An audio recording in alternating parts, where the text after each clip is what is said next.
say, this is Mr. Korea from Ceylon, and I'm Walter Davis, representing Rotary International from 15,000 Rotary clubs in 149 countries in the world. Rotary clubs? Right. How do they get into the environmental business? We're trying to promote concern of Rotarians who are largely business people and professional people in various countries, and we hope to become actively engaged in preserving the planet, or helping to preserve it. In what way? Well, I think the UN, this conference, are going to come up with some very solid recommendations, and it'll be our role, as shall we say, as citizens of a community, to see that governments implement the recommendations made by the UN. Are these recommendations going to require any sacrifices from the citizens of the individual countries? Sure, they're going to require sacrifices, particularly from business people. Well, where business has to cut back a bit, I think there are limits to growth. They're going to involve sacrifices to everybody. We just cannot take it for granted that all the pleasures we enjoyed at one time are here now. I think there's a great leveler, this pollution bit. I mean, it's suddenly realized that we are, as Lady Jackson said this afternoon, planetary citizens. And this is the finest expression I've heard yet, because it makes us just one, you know. But one of the things, in Prince, I'm pleased about is that the environment issue is not being looked at entirely or even largely as a pollution issue. It has wider dimensions.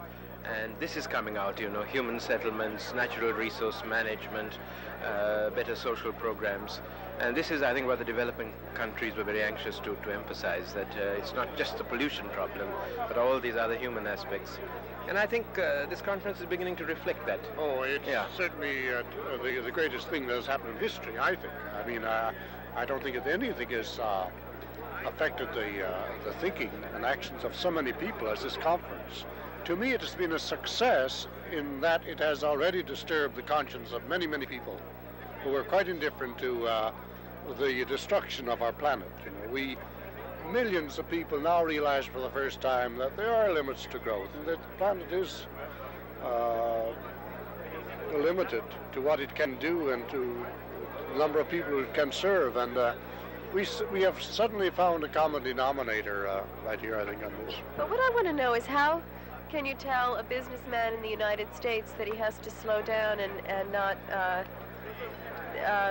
expand? Is that part of it? Children are going to tell him. I think the children, the up-and-coming generation, are making it pretty difficult for business people, you know, in their homes. And I think this is good, because they say, look, you know, this is not good to have 3 or 4 cars in our family polluting the atmosphere.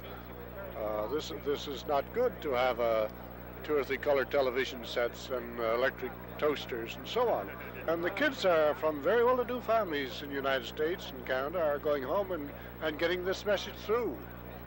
It's the younger generation, it's your group that's going to save the world, not us. We've had it.